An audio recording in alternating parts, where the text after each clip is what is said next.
Hello everyone, and welcome to Molehill Mountain, episode 293. Andrew Eisen here. Hello, Cafe Fox.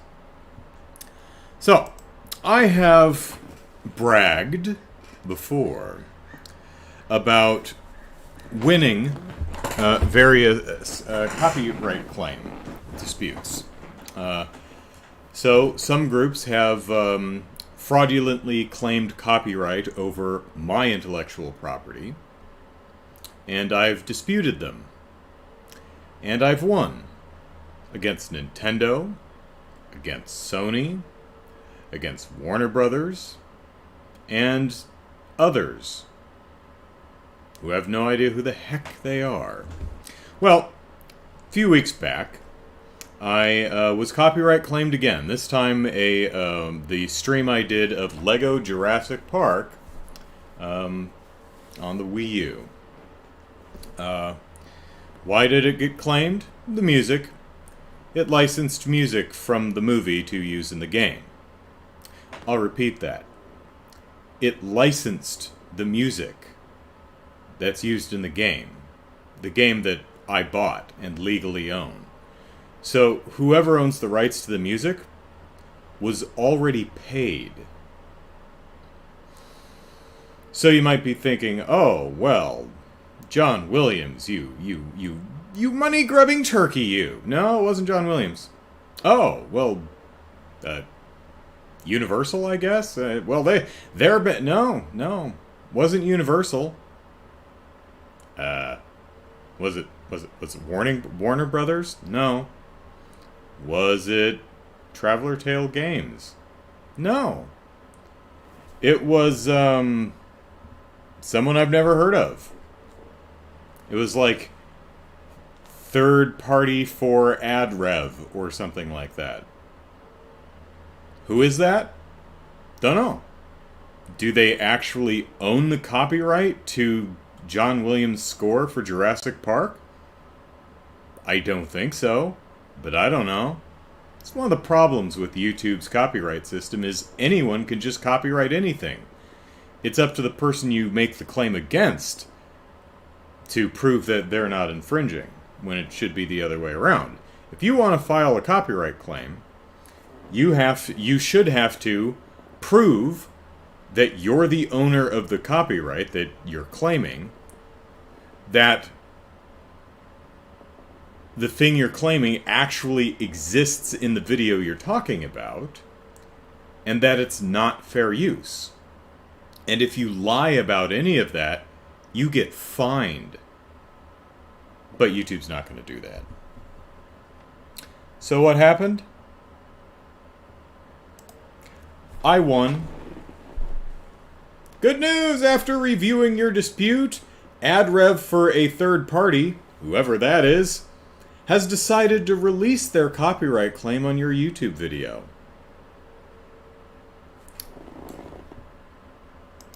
So I win. Again. I'm batting 1,000 here. And when a video is copyright, this is a change that YouTube made a couple years ago, and it's a good change. So you know, kudos here. When someone claims your work and you dispute it, the advertising revenue goes into escrow, and then is all moved to whichever party wins. So the 3.5 cents that my that my video generated in ad revenue, that's all mine. Third party for ad rev, or whoever the hell that is, sounds fake, doesn't it? They didn't get a penny. They didn't get any. They didn't get one of the 3 pennies of ad revenue that video earned. Chicago and Lindy, hello.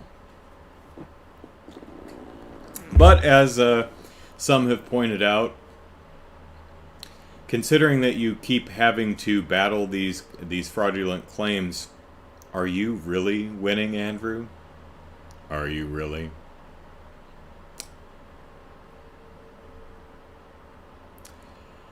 So, let's talk about Xenoblade Chronicles 3. So, Nintendo so far, has not had an E3-esque digital presentation to show off all their nifty video games that will be tempting us to bust open our moth-filled wallets in the coming months. But they did release a direct for Xenoblade Chronicles 3, which comes out in July, I believe. Next month. Woo! Several weeks away. Alright. It's a 20-some minute, about 25-minute video, and I watched it with much interest. A little bit of history here. I quite enjoyed Xenoblade Chronicles the first. I played the original game way back when, and then I got distracted by something shiny and stopped playing it, and then never got back to it until I got the definitive edition and played through that finally. And I finished that earlier this year. I quite liked the game. I thought it was a lot of fun.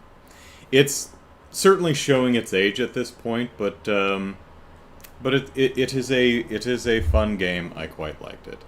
Chicago says I didn't really get to see the SC3 Direct. I'm not sure what SC3 is. Did you mean XC3? I was stuck working, not sure if I want to see it anyway because of spoilers. Well, if you mean Xenoblade Chronicles 3,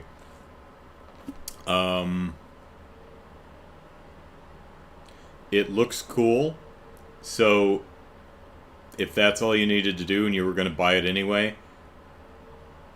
I don't think there's really any specific story spoilers, but some of the eventual mechanics might be a pleasant surprise to you. So if it's something that you're pretty sold on anyway, yeah, I'd go ahead and skip it. Game comes out in a few weeks anyway, so but it does set up the general premise, which... Okay, yes, Xenoblade Chronicles 3. It sets up the general premise, you know, there's a group of people here, and a group of people here, and they don't like each other, so they're all fighty. And then maybe some people from there and some people from there will have to fight each other, or fall in love, or ride a dragon, or maybe just open up a noodle shop. Any of these things could happen. Most of it I just made up. I hope you get to open up a noodle shop in Xenoblade Chronicles 3. But it told you the general setup of the world, what's going on, and introduces you to the main cast of characters. So what I was talking about is I quite liked Xenoblade Chronicles the 1. I never got around to Xenoblade Chronicles X. Xenoblade Chronicles X I was quite interested in, but it came out towards the end of the Wii U's life, and I always thought that that game was really struggling against the hardware of the Wii U, and I thought, this seems like a good candidate for the next generation. What was it? Was it called the Revolution at the time? I forget what, or was Wii or Wii U the Revolution? I don't remember which one it was, but I don't think we knew the name of the Switch yet. And I was thinking maybe their next generation console will be a... Xenoblade Chronicles X is one of the few Wii U games that hasn't been ported over the Switch, so... Oh well. Still looks pretty cool, though. Xenoblade Chronicles 2, on the other hand, I thought looked bad. I really didn't like the character design. I really didn't like the choice of this whole driver thing where you're tethered to another person who's your weapon, and then the whole kind of gacha Pokemon kind of thing where you collect blades, which are like from a random draw or something. That didn't appeal to me. The animation and the draw distance, it just looked really bad to me. And then they released an expansion episode, Torna, the Golden City, Country, Tower, whatever it is. And that actually looked really good, so who the heck knows? Wii was Revolution, NX was Switch. Okay, there we go. What was Wii U? Which one was... There was something that was like a Starburst or something. I think that was GameCube. It was Star something. No, what was Dolphin? Was Dolphin the GameCube? I don't know. It doesn't matter. Yeah. So, considering that I quite like Xenoblade Chronicles 1, I'm interested in X. Thought 2 looked terrible. Haven't played it, so who knows, might change my mind. And Torna looked great, which was the expansion for 2. I was kind of wary about 3, but all the media I've seen from it looks really super cool. Dolphin was GameCube? Yeah, that sounds right. Because I think they had a Dolphin Easter egg kind of thing in Donkey Kong 64, so that would have been the next console, so... Yeah, GameCube. Pardon me. Star Cube or something? There was something like that, I don't remember. Maybe that was like the code name for the processor or the memory bank or something. I don't know. Project Cafe was Wii U. There we go, okay. I remember that now. So Xenoblade Chronicles 3. It's pretty. Looks nice. Okay, for a Switch game, sure, but for a Switch game, looks very nice.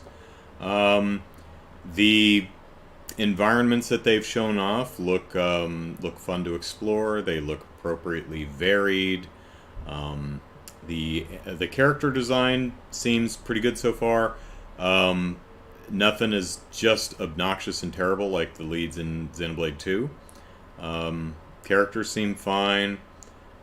Story premise is fine. I mean, is the story any good? Don't know. Could go either way. It could end up being maudlin and stupid, or it could be wonderful. Hard to say yet, but it has the potential to be great. The battle system looks great. It looks like it's going to be one of those games that just keeps adding things throughout the experience, so there's always something new to play with. The enemy design looks good so far. The enemy animations actually look really good. In the original Xenoblade, maybe they introduced this in 2 and I'm not aware, but in the original Xenoblade there were statuses you could inflict on enemies that you fight. There'd be Break, which broke their guard, and then Daze, which stunned them, and Topple, which knocked them over, right?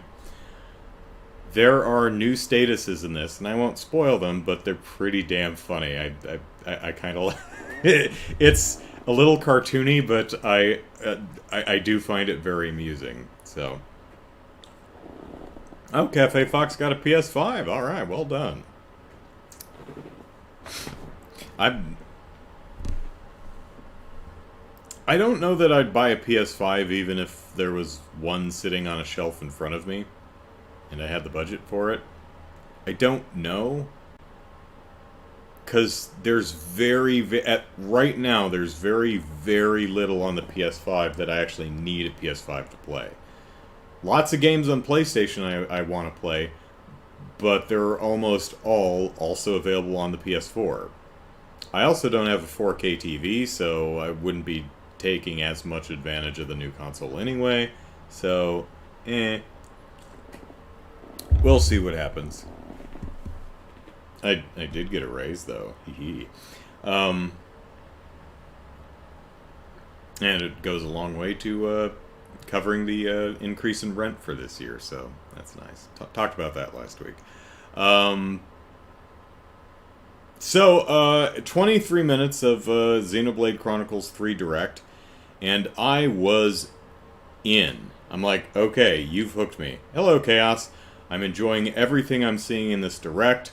I think it looks a lot of fun. I think all the various systems and elements, and so I think all of it looks really neat and intriguing and fun to play around with. Chicago says, can't bring myself to spend that much. Yeah, it's hundreds of dollars. I don't blame you. Whether you're talking about specifically the PS5 or like a 4K TV, yeah. Stuff is expensive. Gaming, expensive hobby, man. And that's kind of where I am, right? It's like, I would like a PS5, sure. I would like a 4K TV, sure. But I have a PS4, and that can play almost every game I want to play, so, you know. Thank you, Chicago. Cafe Fox, treating yourself. Yeah. Yep. I actually, was I celebrating my raise? Yeah, I think I walked over to 7-Eleven and bought a soda. Because I haven't had a Coke in a long time. You know, I actually haven't had a burger since before the pandemic. Like, not on purpose or anything, but I, don't go to restaurants, so, and I could make one myself. I've, made meatloaf since the pandemic started. And what is meatloaf but just kind of a big burger not surrounded in bread? Although I do grind up crackers into my meatloaf, so it's kind of like that. But, yeah, I had a Coke the other night. It was good. Really sugary. I like Coke. I like soda, but man, if you don't drink, when I was young, like still living at home, kind of young, I probably had a can of soda a day. Nowadays, I probably only have a couple. Well, it's a 12-ounce plastic bottle, but probably have only a couple of those a year. Even when I did go to restaurants back in the before times, I'm a water kind of guy. But since I don't drink soda a lot, man, it's sugary. You drink it and you're like, ah! But it's good. I like it. Chaos says, thankfully 4K TVs are coming down in price. I got my dad a 4K smart TV, 40 inches, for about $200. For 40 inches. Stuff that's up in the 65 range, 65-inch range. Those are. They might be under $1,000 now, depending on which one you're talking about. I haven't even looked, so I have no idea. But yeah, it's the nice thing about tech is it generally does come down after a while. The only thing that doesn't are Nintendo's own video games. They will be full price forever. So, Xenoblade Chronicles 3 Direct. I was loving the Direct. I was interested. I was into it. I was like, man, as soon as I get through the backlog of stuff that I'm trying to get through, I think I can definitely see myself picking up Xenoblade Chronicles 3. That looks like a lot of fun. I would like to play that. And then 23 minutes and 23 seconds into the Xenoblade Chronicles 3 Direct, it all came crashing down. My enthusiasm eliminated. Why, you ask? This is why. They're not selling the whole game. They're carving out chunks to sell you later. They're doing that expansion pass horse shit. So, the game doesn't cost $60, which is more than I'll pay for a video game anyway. It actually costs $90. And that's more than I'll pay for a video game. Also, this is kind of garbage here. Let's see what they're carving out to sell us later. Helpful items. Oh, you mean stuff that's already in the game? You want me to give you money for stuff I could just collect in the game? I mean, maybe it is unique, but probably not. It's probably just like, health potions and stuff. Outfit color variants? Wow! I have to pay you extra money for a palette swap? Challenge battle? Well, I doubt that's with any new enemies or anything. That sounds like something that's already in the game. New hero character and quests. Okay, that sounds neat. New outfits. Couldn't include them in a $60 game, huh? Another challenge battle. Okay, that sounds lame. New hero characters and quests. Alright, new outfits. Brand new story scenario. Okay, cool. So will it be like the one included in Xenoblade Definitive Edition, or will it be like Torna? Kind of mirrors what they did with Xenoblade 2, which had the expansion pass, which was pretty much garbage like that, and then the expansion, which was later sold standalone, which, again, looks really, really cool. But, yeah. I'm not saying the game looks bad now. I'm not saying I'm no longer interested in the game. But my enthusiasm definitely flatlined. Especially because most of that is garbage. Palette swaps? Seriously? That's insulting. I am insulted. So, if you're willing to pay it, great. No shade on you. And I'm, again, to be clear, not saying the game looks bad. Game still looks great. I'm excited. I would like to play it. But now that I've seen this, well, now I have to wait until they show me what the expanded story thing is. And if it's something I think I'm going to want.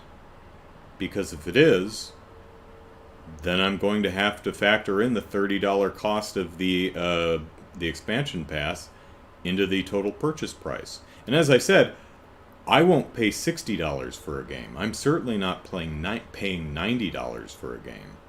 So, being that expansion passes rarely ever drop in price, that means if it's something I really want, I'm going to have to wait until the game drops to $20. 20 plus 30 is 50. I'll pay $50 for a game. And again, I'm also not saying no game is worth more than that. I just personally will not pay more than $50. $49.99 plus tax.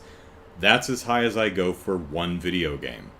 I won't go higher. It's the principle of the thing. For me. Doesn't mean anyone else has to follow that principle. That's just a me thing.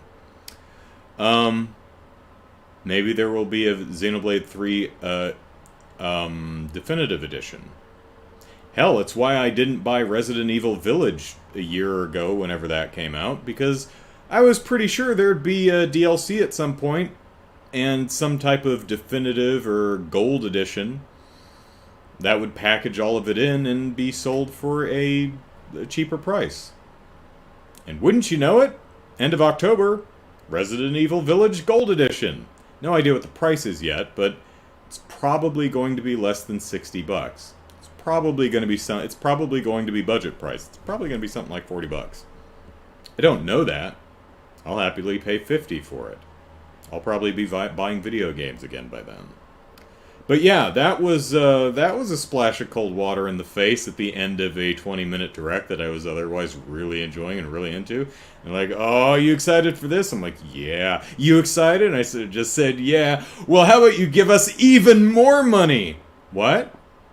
You give us even more money and we'll give you items that you can already obtain in the game.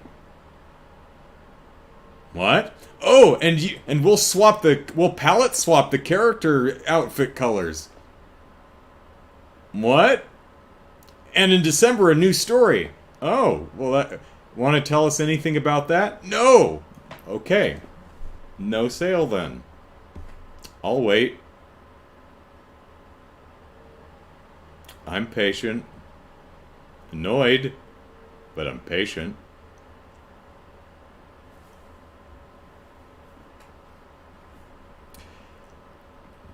I don't have a problem with expansions. I don't have a problem with charging money for expansions. I don't have a problem with additional content added to games and asking money for it. Conceptually, I have no problem with that. But as I've spoken, I've talked about this before, a lot of what it comes down to is the perception. Now, this may not be the case, but it's the perception that you just carved crap out of the game to sell us to sell back to us. Items? Palette swaps? No, I don't think this was you finished the game and then you developed more stuff separately. Nah. Nah, no. It could be the case. Might actually be the case. But I don't believe you. Because the perception is you had a game and you just carved stuff out to gouge us for more money. No. You could have had $50, Nintendo. Now you get 0. You got greedy, Nintendo. You thought you could bilk me for $90? Well, now you get nothing. I did the same thing with Breath of the Wild, right? I was like, oh man, Breath of the Wild, I'm excited. And they're like, oh, season pass. And I'm like, oh no. Well, now I have to wait, what was it, like a full year to see what the hell the 2 season passes were. Or to see what the 2, it was broken up into 2 pieces. And they're like, neat stuff will be in here. It's like, great, well, I guess I have to see if it's appealing to me and whether I need to factor it into the purchase price or not. As it turned out, my sister bought me the game for Christmas, my birthday, something like that. And so it became kind of moot. And I never bought the DLC because I wasn't interested in it. It was like, hard mode. Oh. Well, that sounds like something that should have been in the base game. Like most of the stuff.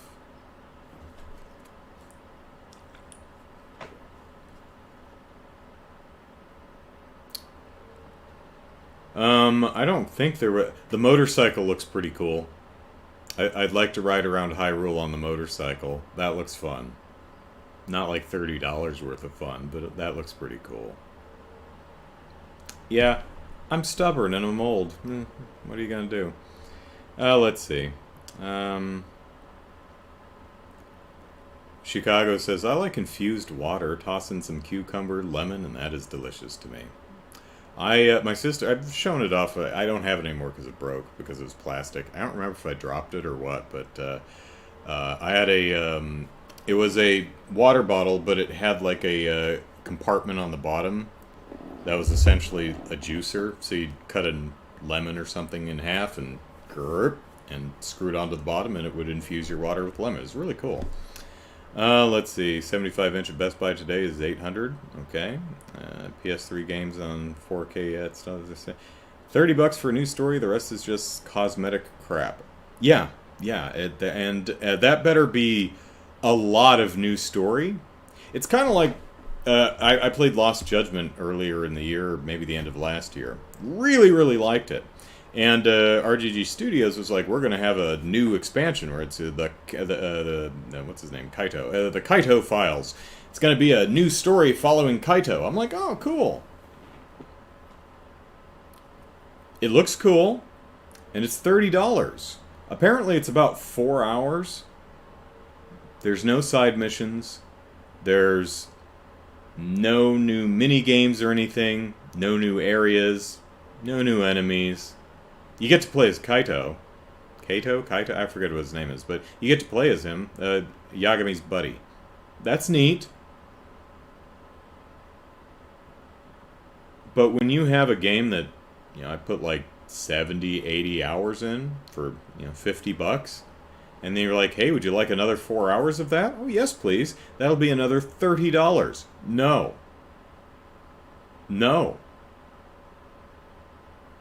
No, not for another 4 hours of gameplay with no side quests and no new mini games, just a new little story quest for Kaito. No, $5? Sure. $10? Yeah, maybe. 30? Absolutely not. Half of full retail price? No. Absolutely not. Are you out of your damn mind? No. Of course no. I mean, if money was no object, sure. But it is. To me, at least. So no. Which makes me sad, because I'd really like to play it. See, the rest of the DLC for Lost Judgment was crap. It was just... let me see. It was like new recolors for your dog. Okay. Oh, I think there were actually 3 new girlfriends.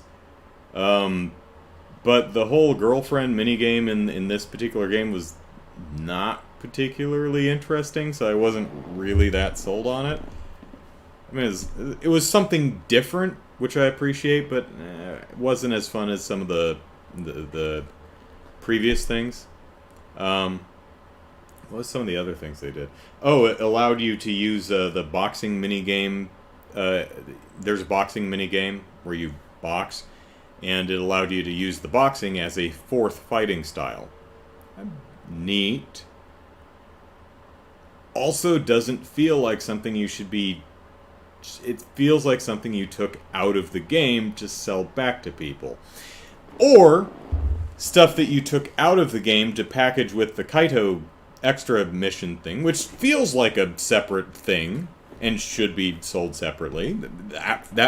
The perception is that, hey, there's an extra thing we made. But it also sounds like you knew it wasn't worth $30, so you just, added a bunch of crap. Well, here's the thing that makes your dog different colors. It's...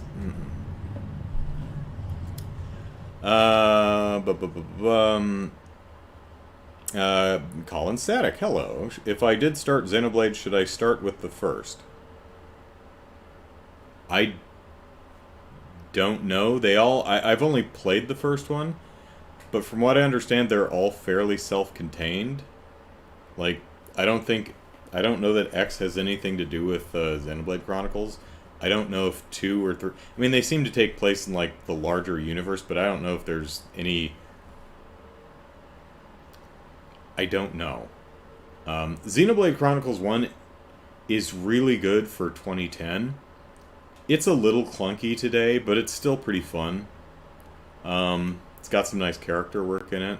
It's got an interesting story. It's got one of the best worlds to run around in and explore. It's worth playing, but I don't know, but I don't imagine that it's a prerequisite for enjoying any of the subsequent titles. So if 3's catching your eye, I don't think you should feel obligated to check out the previous ones unless you really want to. I imagine that 3 stands on its own just fine. I don't know for sure, but that's the impression I get.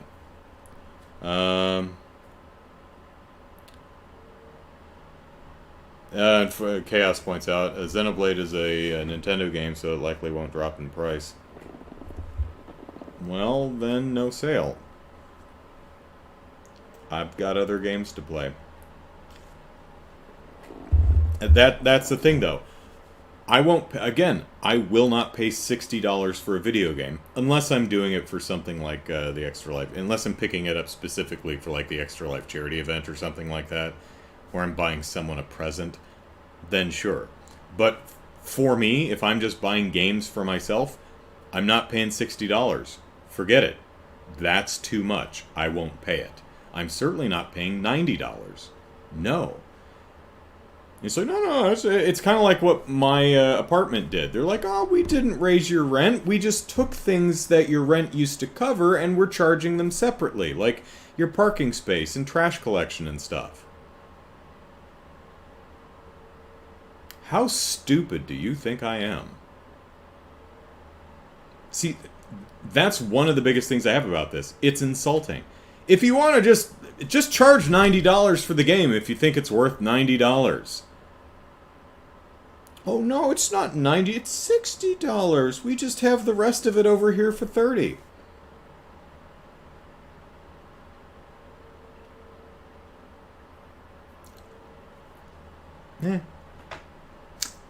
That's how I feel anyway. Your mileage may vary. And how I feel, of course, is not the way is not the way anyone should feel. It's just how I feel. I'm certainly not looking down on anyone who has a different opinion on this. Perfectly fine. But that's how I react. 23 minutes, I was enjoying this, and then they did this, and I was like, oh, well, now I'm sad. I was having a happy for 23 minutes and 23 seconds. Now I am disappointed. This is why we can't have nice things. Oh. Game still looks cool. And hopefully this extra story thing, which apparently will be out in December, is super cool too. And feels like something that was made in addition to the game and not cut out of the game to sell it, to justify charging more for the game. Which is what the perception is. Again, that may not actually be what did happen, but if that's how it's perceived, then it doesn't matter.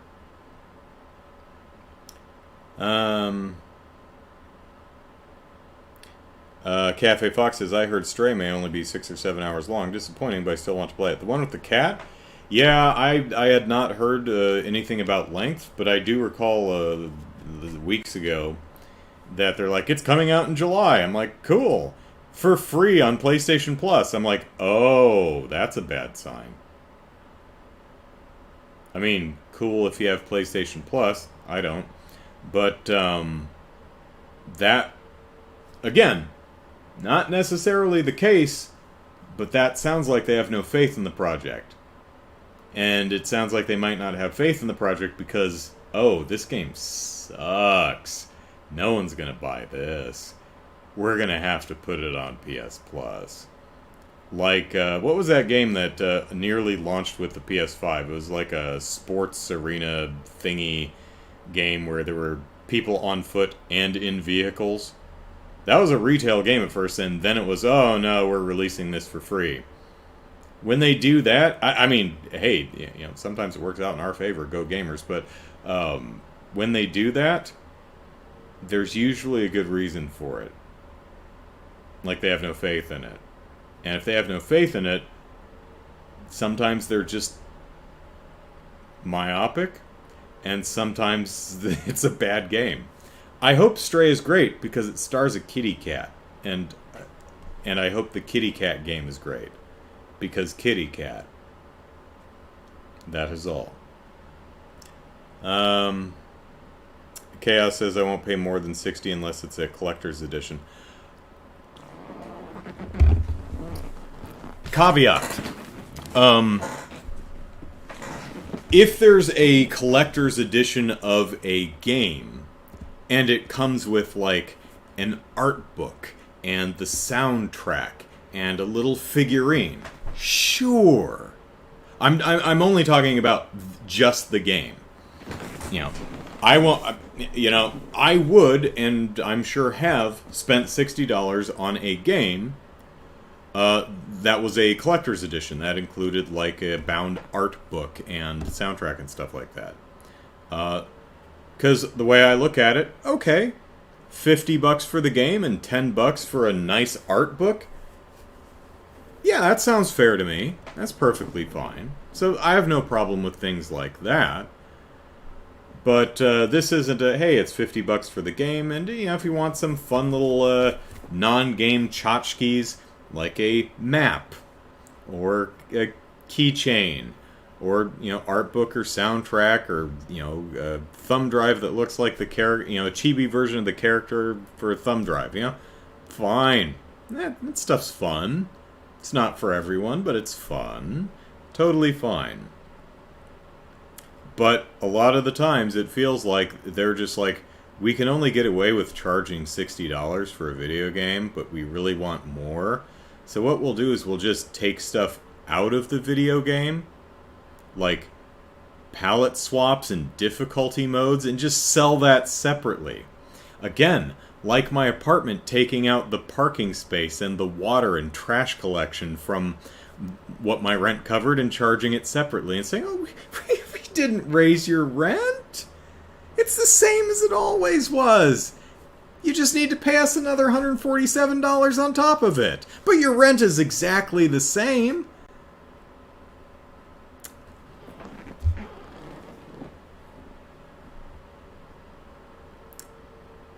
Again, it's insulting. The perception is you think I'm really, really, really stupid. Like, so phenomenally stupid that I'd actually fall for that. That's insulting. Just raise my rent. I would prefer you just, hey, rent's going up $147 this year. Well, that sucks.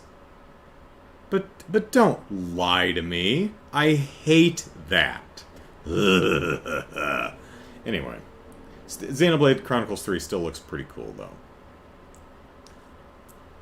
Alright, so Obi-Wan Kenobi, as opposed to Obi-Wan Smith, came to a close this week.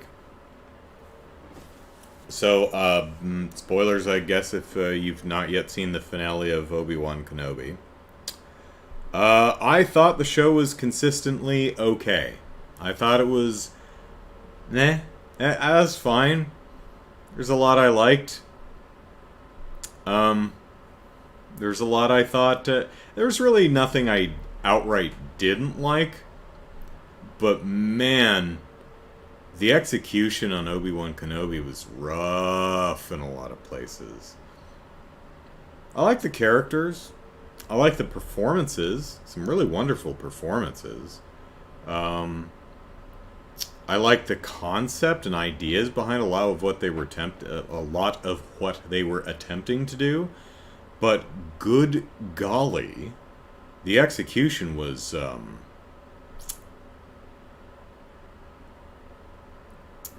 not great, particularly when it came to action scenes, in a lot of cases. Not all cases, but in a lot of cases. Although, the final confrontation between Kenobi and Vader, not too bad. Nowhere near as bad as some of the earlier action scenes.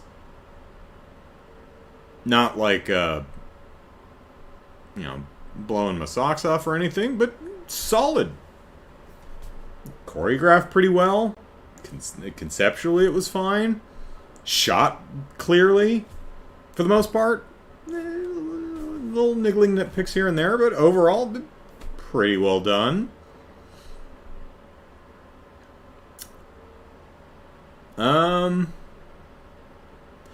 The show really felt... Obi-Wan Kenobi felt to me like they were rushed.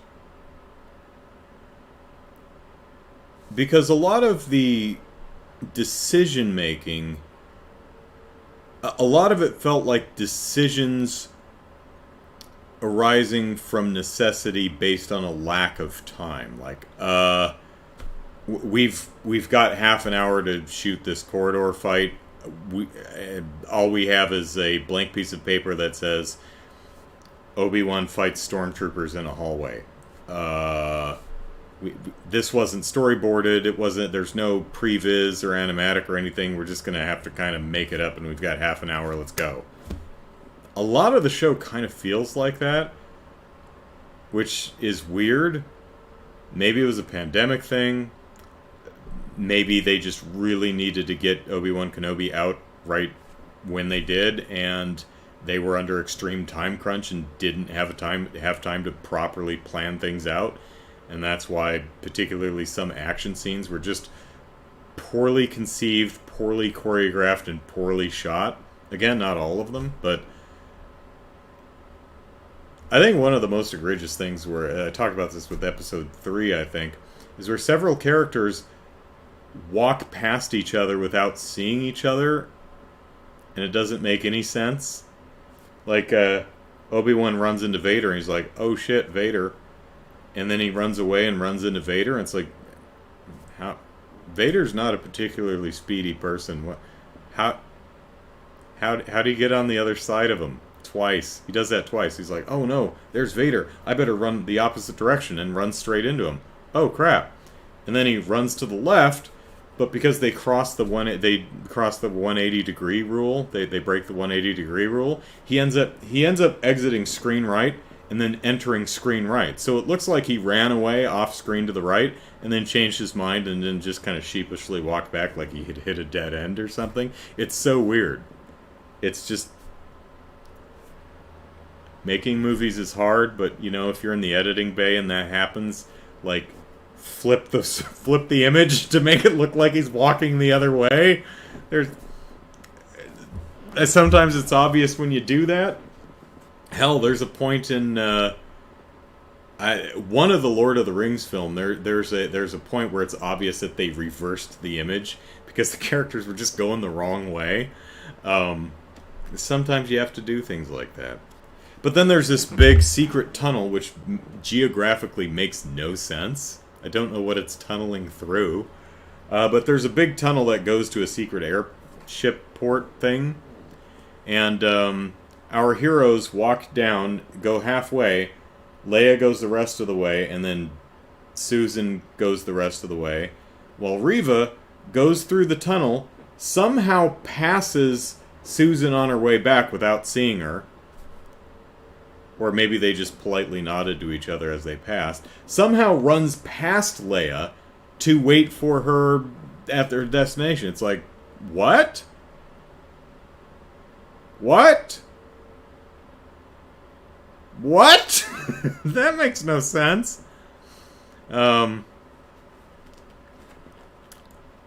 Chicago says, I wish the rest of the series was as decent as the last episode. Chicago goes on, I felt it too long to build up to the last episode. Should have been more episodes. It was a stormtrooper dressed like Vader. There you go. It was his double. That's how he gets around. You know, he learned that one from Padme. Or wait. No, he didn't. I don't think he actually did, right? I don't think he was around when Padme and her well, I'm sure he heard about it from, you know, Obi-Wan or Qui-Gon or someone. No, Qui-Gon died. So Obi-Wan then. Fine, whatever.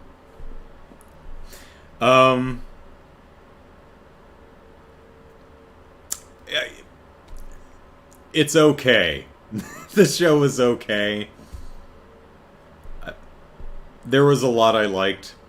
I felt I liked what they were trying to do, and I think they succeeded in some cases, and it fell flat in others, which for me made the show come off as just kind of meh.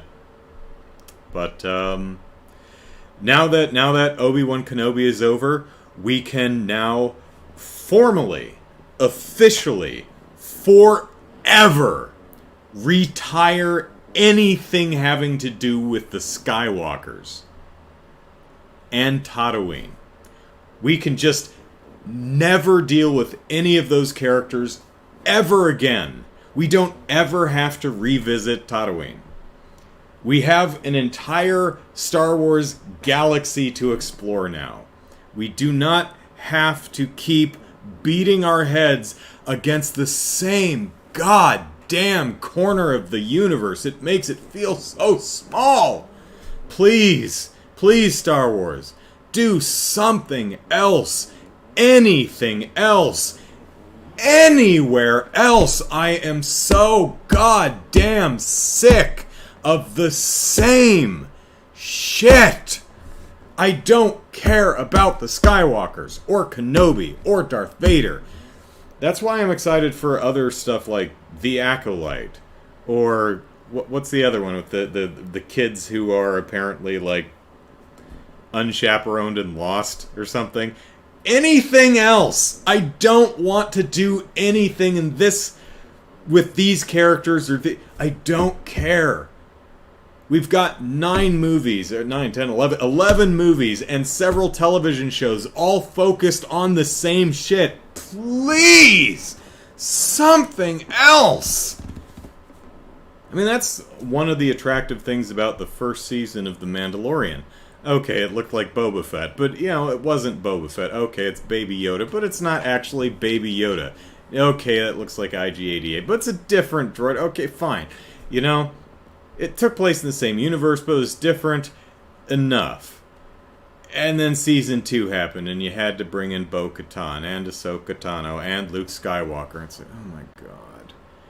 And then we got into Boba Fett, which it took like a 2-episode detour into The Mandalorian, and Luke Skywalker, and Ahsoka Tano. And it's like, oh my god, you got... What's amazing... It feels like Disney is so deathly afraid that people don't like Star Wars. They like Luke Skywalker and Obi-Wan Kenobi and Darth Vader. And yeah, we like those characters, but they're not the only people in the universe. It kind of reminds me of... I've seen many people of the opinion that Ghostbusters is specifically Peter Venkman, Winston Zeddemore, not Harold Ramis, Egon Spengler, and Ray Stantz, right? You have to do those 4 characters. And I'm like, no, you don't at all. Ghostbusters is bigger than those 4 individual characters, and I love those characters. The original Ghostbusters is my favorite movie. I'm going to drop an F-bomb, so brace yourselves. Ghostbusters is my favorite movie. But fuck those characters. And I love those characters, but fuck them. Do something else. Anything else. You do not have to be slavishly tied to the iconography of the original film or the characters of the original film. The world, the universe, that's the fun thing. Play in it. Stop doing the same thing. I'm still gonna watch it because I'm a sucker. But I'd like it better if you'd do something else, please.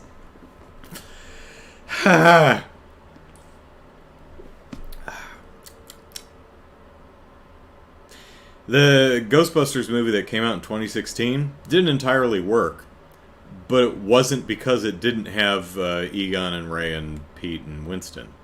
That was not the reason the movie did not work in the ways it did not work.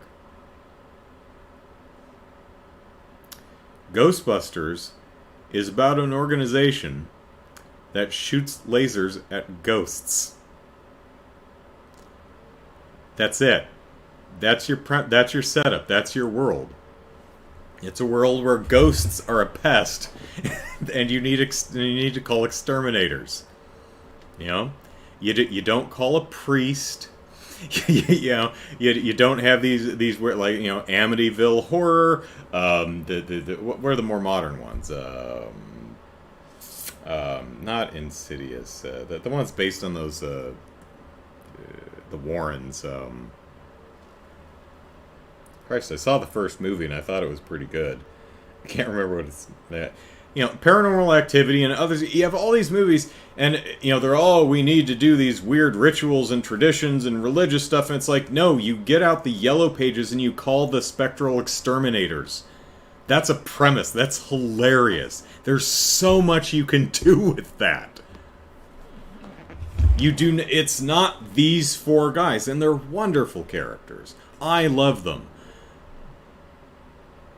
But Ghostbusters is bigger than the 4 original cast members. And Star Wars is bigger than its original characters and premises. Or at least, it should be. But what do I know? If I were right, maybe I'd have, a job at Disney or something directing the Star Wars projects. So, he was with Padme when she revealed to be the queen of the Gungans. Anakin did know of Padme's decoys. I remember when she's talking to the Gungan dude, and she's like, no, I'm the actual queen. I remember Qui-Gon and Obi-Wan there, but I don't remember Anakin. Then again, I've seen Phantom Menace twice. I saw it once in the theater. I was super excited for that. Oh my god, I was counting the days. From, like, the first trailer. So, like, 156 days until new Star Wars! Eee! And I was, like, 19 at the time? And I was so excited that I almost liked the movie. I walked out of the movie almost shell-shocked. It's like, no, it's good. Right? I mean, it was good. I mean, Jar Jar he was funny, right? I'm sure it was good. Yeah, it was good. Yeah. And then a couple days later, I was like, no. Was Star Wars bad? Was Star Wars bad? Oh. Oh, God. Star Wars was bad. It was really bad. Was it? It was. A year later, I rented the movie from Blockbuster Video on VHS. Because this was, 99, 2000. And I watched it again to confirm. And I was like, yeah, it was genuinely bad. That was, that was a bad movie. And I remember thinking at the time, like, if I had one wish other than, make the world a better place, one selfish wish, I would wish to have George Lucas over so we could sit down and watch The Phantom Menace together.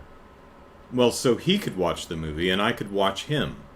Because I was genuinely curious to see how he'd react to his own movie. Would he be like, yeah, this is awesome! Or would he be like, oh my god, I am so embarrassed? I don't know. Either way is fine. I mean, if he's proud of it, great. Just because I think it's bad, that doesn't mean anything. This is just one random dude's opinion of a movie. But yeah, it kind of killed my enthusiasm for Star Wars. I'd been a huge fan of Star Wars my entire life up to that point. And it's like, and then the years after that, Lucasfilm was doing the thing where they wouldn't release the original films, the unmessed with. And I like the special editions, but I want the movies I fell in love with, And they eventually, I think, released them on VHS, or they released DVDs of the original cuts, but they were not anamorphic widescreen, and it felt like they were doing that on purpose. Like they were like, "Hey, everyone who likes the original movies and want really good copies of those, fuck you." It's what it felt like. I'm sure it wasn't really the reason, but that's what it felt like. So Attack of the Clones comes out, and I went to see it, and I didn't like it. And then Revenge of the Sith came out, and I think Attack of the Clones. I saw Phantom Menace opening weekend. Attack of the Clones I saw like 5 weeks into its run. Same thing with Revenge of the Sith. Saw it about 5, maybe 6 weeks into its run, and when it ended, I was honestly just happy it was over. Not just the movie, but Star Wars. I was like, okay, it is done. I've still got the original movies. Oh wait, I don't. I mean, it wouldn't have bothered me so much if I had decent copies of the original movies. And I have the original movies on VHS. I don't know that they ever released I don't even remember. At a certain point, like around 2005, 2006, I stopped caring. I just stopped caring. They may have actually released decent versions of the original cuts of Star Wars on a DVD or Blu-ray since. I don't know. They may have. I hope they have. But at some point in the mid-2000s, Lucasfilm broke me. I just stopped caring. I was like, I don't care anymore. I'm over it. Release them, don't release them. I don't care. And that sounds real childish, right? But it's not. It wasn't. It wasn't. It honestly was not a sour grapes thing. It's, well, I'm just gonna pound. It wasn't one of those things. It was a genuine lack. I genuinely just didn't care anymore. I wasn't mad. I wasn't upset. I wasn't depressed. I just, after a while, it didn't mean anything to me. I just stopped caring. And then Force Awakens came out and was pretty good. So, you know, a little too reliant on the iconography and basic plot structure of the first movies, but a fun time. I enjoyed it and liked the new characters and was happy to follow them on further adventures. And some of the and there's been many movies and TV shows, Star Wars since, and some have been good and some have not. It's a mix. So am I a Star Wars fan still? Sure. If it's Star Wars, I will maybe watch it. Like I never watched Clone Wars. I watched the Genndy Tartakovsky, the original 2D animated ones, and I didn't like them. I also don't like Samurai Jack, so you know what do I know? So the original shorts were like all 3 minutes, and then they did a season that were like maybe 10 or 12 minutes. I saw those and was never particularly impressed. They're okay, but so I never watched Clone Wars, never watched Rebels, never watched there's another one in there somewhere, and I don't remember what it is. I hear they've got many strong moments, is what I hear. But through cultural osmosis, I'm aware of General Thrawn and Ahsoka Tano and Bo-Katan and some of the other characters. So I'm not and Cad Bane. Yeah, I'm not completely lost when those characters show up in the live action stuff. But when they're not narratively handled well, like Cad Bane in the Boba Fett show, then it doesn't mean anything to me. Oh well. Hey Matthew. Matthew says, you going to be playing Sunbreak? I think yeah, I think so. I don't know if I'm going to like that. Yo, it's coming out this week. What we're doing with the Sunday stream is we'll be playing Trails in the Sky the 3rd tomorrow, and then next week is the first Sunday of July, so that will be a non-Trails game. So what I think I'm going to do is the first Sunday of the month will be a non-Trails, and then the rest of the weekends will be Trails, and we'll see how that goes. So maybe we'll do Sunbreak next weekend. I don't know. The Adventures of Leslie and Bob, and not Bob, because not Bob is definitely there. Let's see. I would love a Revan series. I loved him in KOTOR. I was thinking. I thought you misspelled Reva, the woman in the third sister in Obi-Wan. I wouldn't mind a series following her further adventures. Obi-Wan does not need to be in there. You know, leave the Skywalkers alone. But it might be interesting to see where she goes. Does she just become a thorn in the Empire's ass? Is she just causing trouble for Vader? Or does she open a bakery? Who knows? She could have interesting stories. I really liked the character. I liked the performance. I don't think everything was executed well. I think some things were really poorly thought out regarding her character, but I think the idea was strong, even if the execution, which I am speaking separately of performance. Performance was wonderful. It was the creative execution of the character that sometimes didn't work. But overall, yeah, if they wanted to do a Reva show where we see what she does from now on, sure, I absolutely, yeah, I'm good. Let's see. Disney's mistake with the sequel trilogy was making it part of the Skywalker saga. They should have set it so far in the past or future that it wouldn't matter.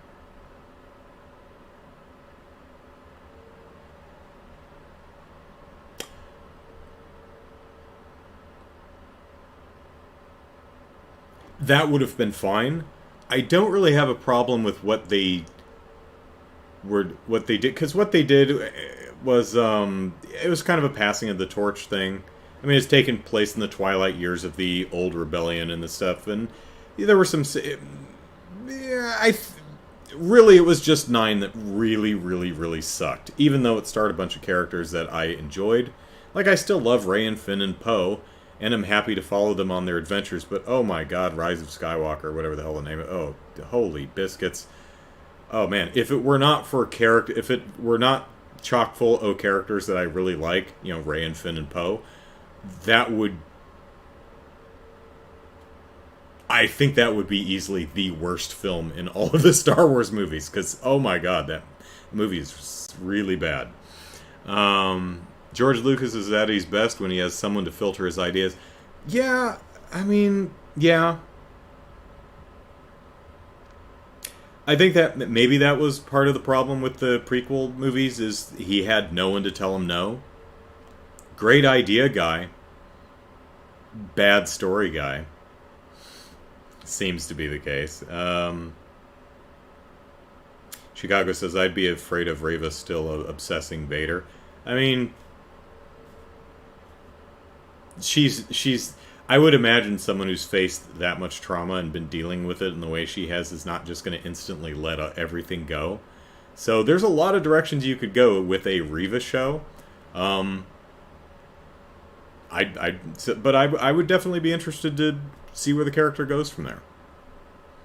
Does she end up destroying herself? Does she turn her life around? Does she do anything meaningful? Well, sky's the limit. It's up to the storytellers.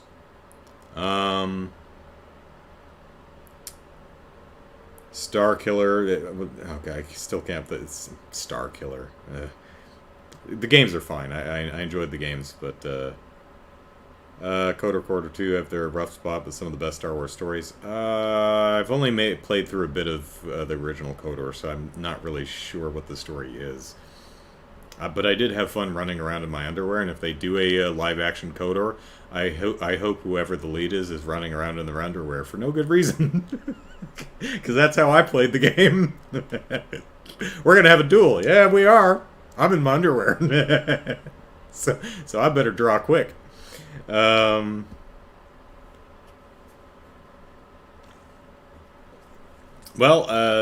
Matthew, if you don't trust Disney to do a good Coder movie, well, that's who owns Star Wars, so,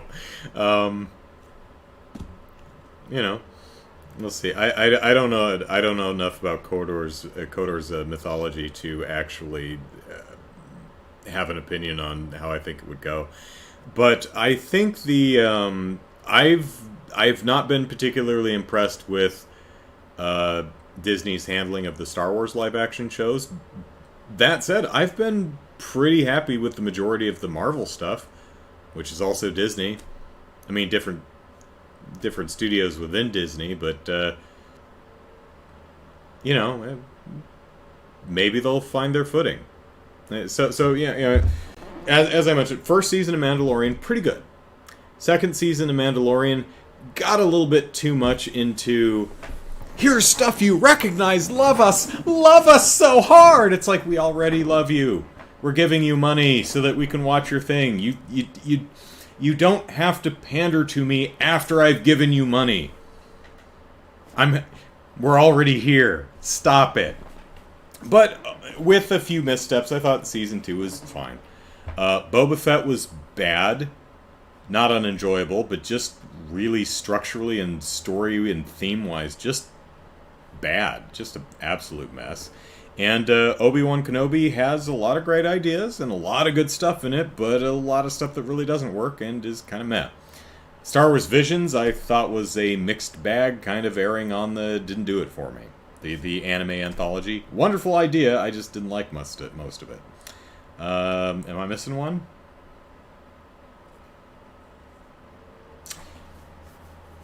So we've got the Acolyte, which is apparently an old, old Republic one. Cool.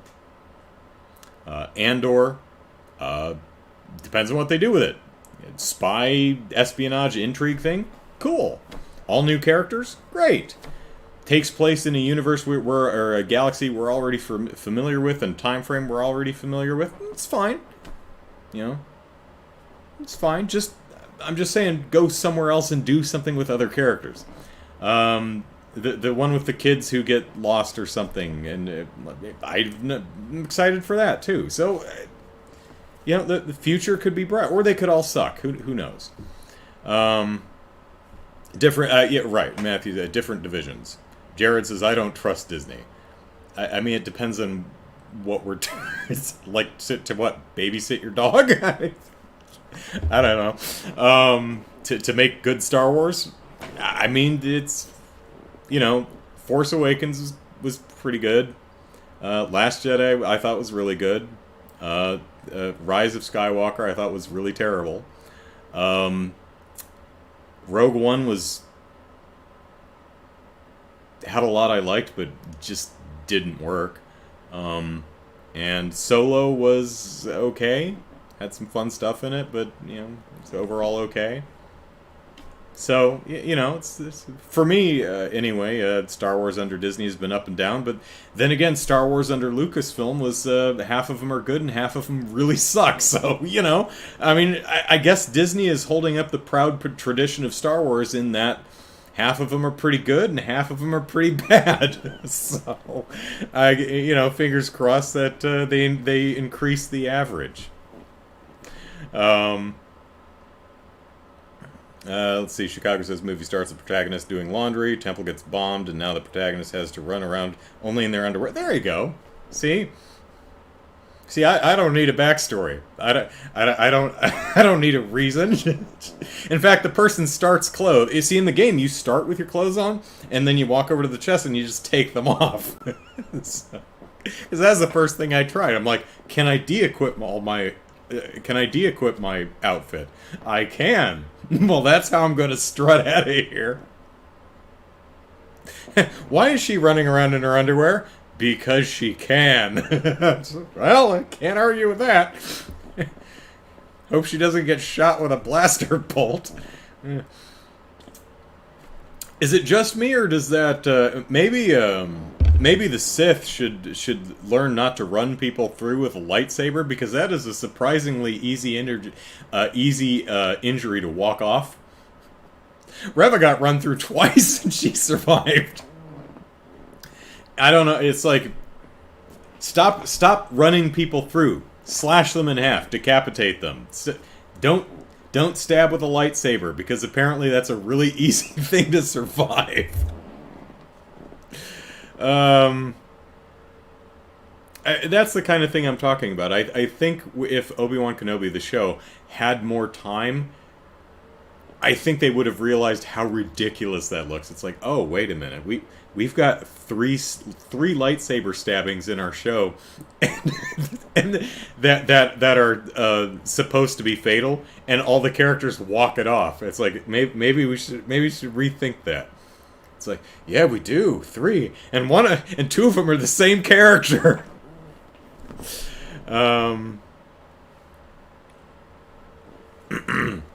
Disney doesn't do anything that presents a risk in a story, and that's a problem.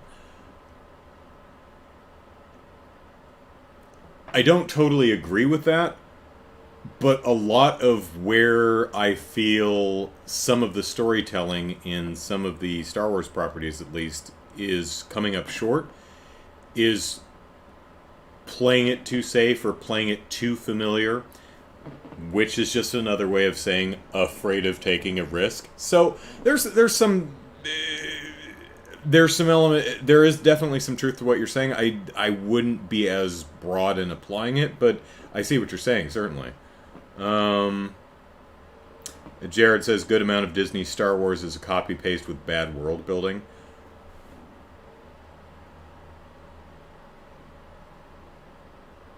There is definitely some of that, and it is a problem.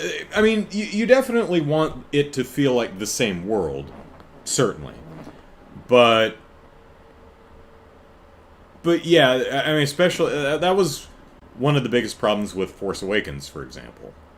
I mean, when even the characters in the film are rolling their eyes at another Death Star, I guess we're gonna have to blow this up too, like the last two.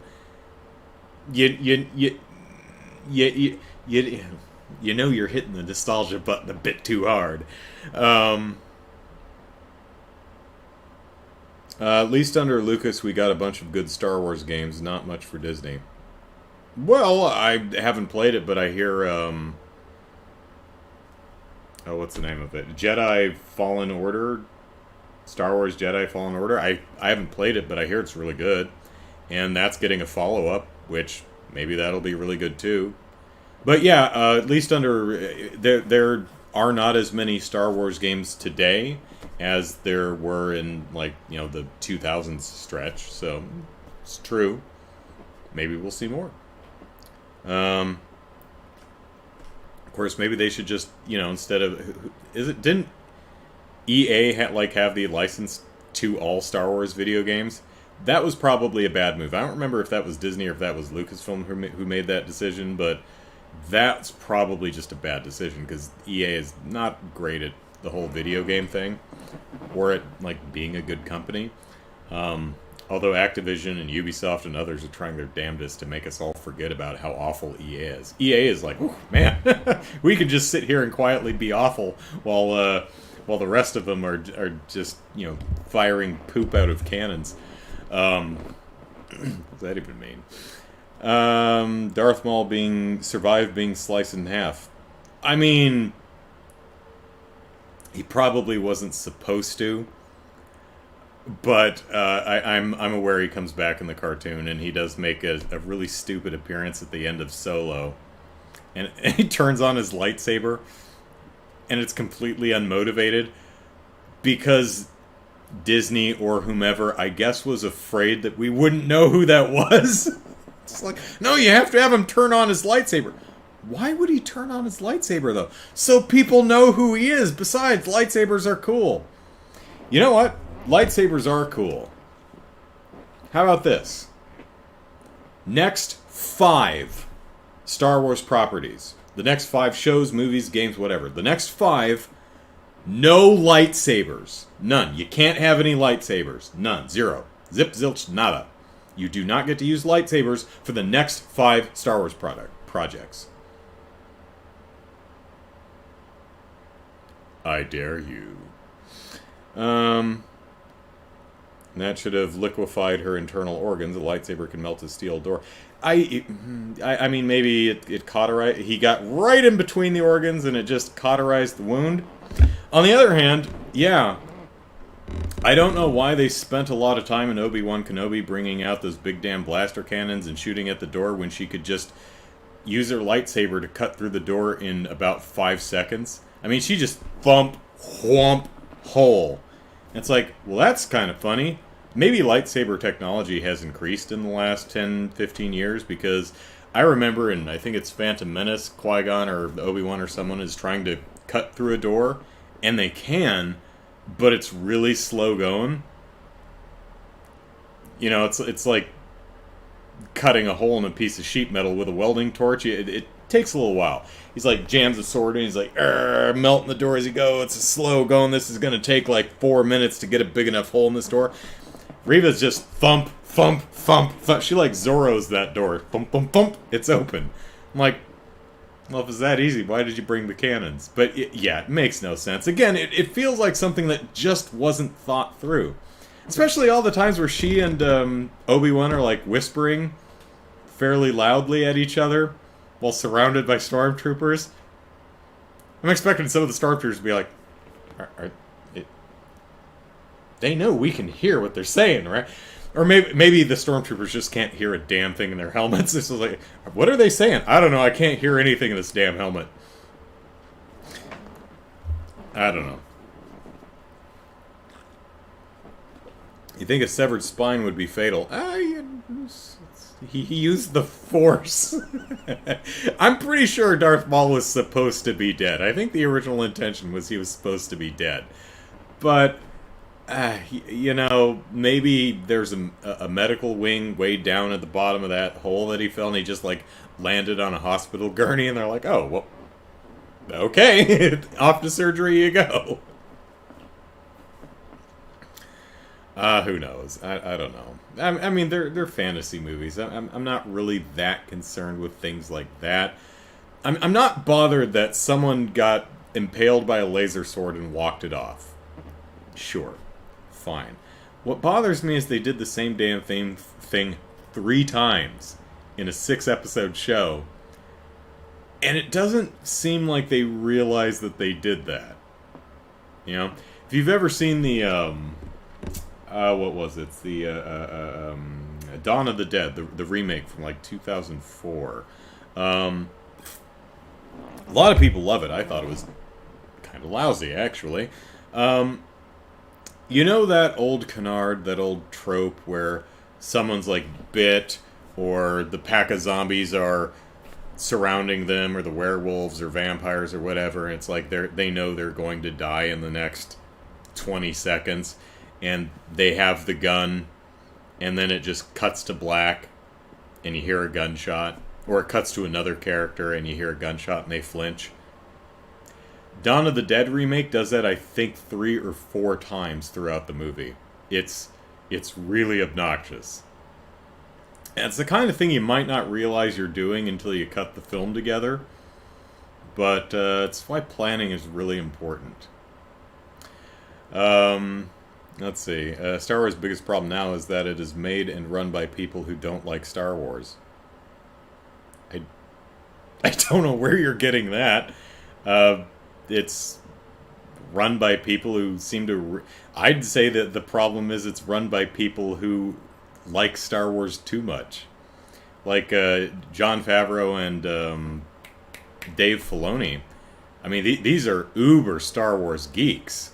And they've got a lot of really... And they're actually great filmmakers, and they're doing a lot of... They have a lot of really cool ideas.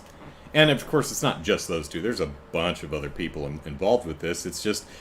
A lot of the projects, in a lot of ways, just aren't coming together. And I don't know if it's like they don't have the time they need, or... I mean, it's not always a failure. There's a lot of... Even the Book of Boba Fett, which I think ultimately is not good, there's a lot of good stuff in it. It just doesn't congeal into a satisfying narrative whole. But the first season of Mandalorian was, all in all, pretty good. Most of the second season worked pretty damn well, too. Book of Boba Fett was bad, but there was a lot of fun stuff in it. Obi-Wan Kenobi, there was a lot to like about it. There was a lot that just fell flat on its face, so it became really uneven. So, you know, stuff's hard. But I certainly don't agree that, or at least I've seen no indication that the various showrunners don't like Star Wars. As I mentioned, I'd say the opposite's probably true. It's like some of them seem to be too big of fans, like they can't let go of some of the iconography, or it's like, oh, we need to really seriously tie it into this obscure piece of lore. I'm like, no, you don't need to torture it like that. You really don't. It's not important. Stop it. So, but who knows? I'm not there. I've not spoken with anyone on any of the creative teams, so I can only see what's on screen and take a guess. Disney gave EA the exclusivity, but they've since lost. Yeah, I didn't think EA had it anymore, which is probably a good thing. They should probably just, accept pitches, and when they hear a good one, license the IP. Unless Disney wants to make its own games division. I mean, there was one at one point. I don't know if they still do anything. At least there was a label at one point.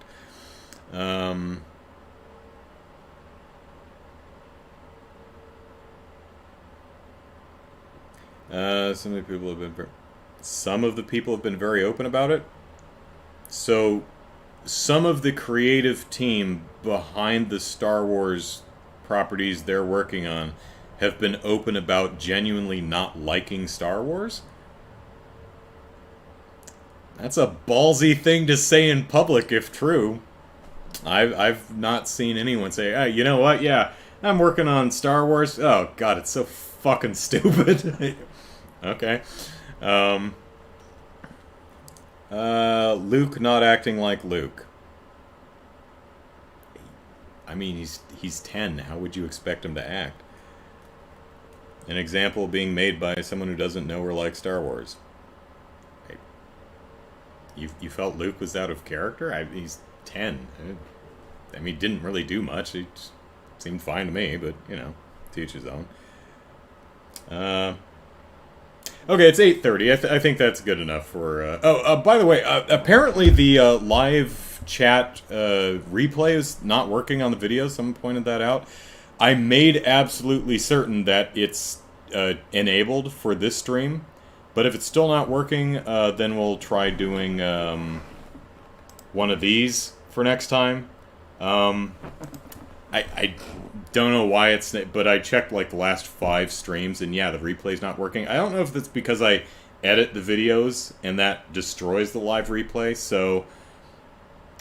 If that's what the case is, then I'll just put the chat in the video, so anyone watching later can follow along. Let's see. I was going to talk about Miss Marvel Episode 3, but it's getting late. I liked it. I think it didn't quite reach the highs of episodes 1 and 2, but it also had a dance number, so it was pretty awesome. Although the camera focused on the audience too much. If you're having a dance sequence, focus on the dancers. Now, it's narratively and character-wise important to show some of the character reactions. You should do that. Just did too much of it. Just too much. More on the dancing, please. More on the action, less on other people's reaction to the action. Yeah. But anyway, really enjoying Miss Marvel. So, excited to see more of that this coming week. Tomorrow we are, of course, playing through more of Trails in the Sky the Third, and we've got some star doors, I think, to go through. I think we've got 2 star doors to enter. What's behind the star doors? I don't know. I've only been through 1 moon door, which was an hour-long cutscene, so we will see. So, if you have the time and desire, please join me tomorrow at noon Pacific Standard Time, and we will play some more Trails in the Sky the Third. So, that's it for tonight. Have a lovely evening, everyone, and hope to see you tomorrow for some more game streaming fun. Take care, everyone. Bye-bye.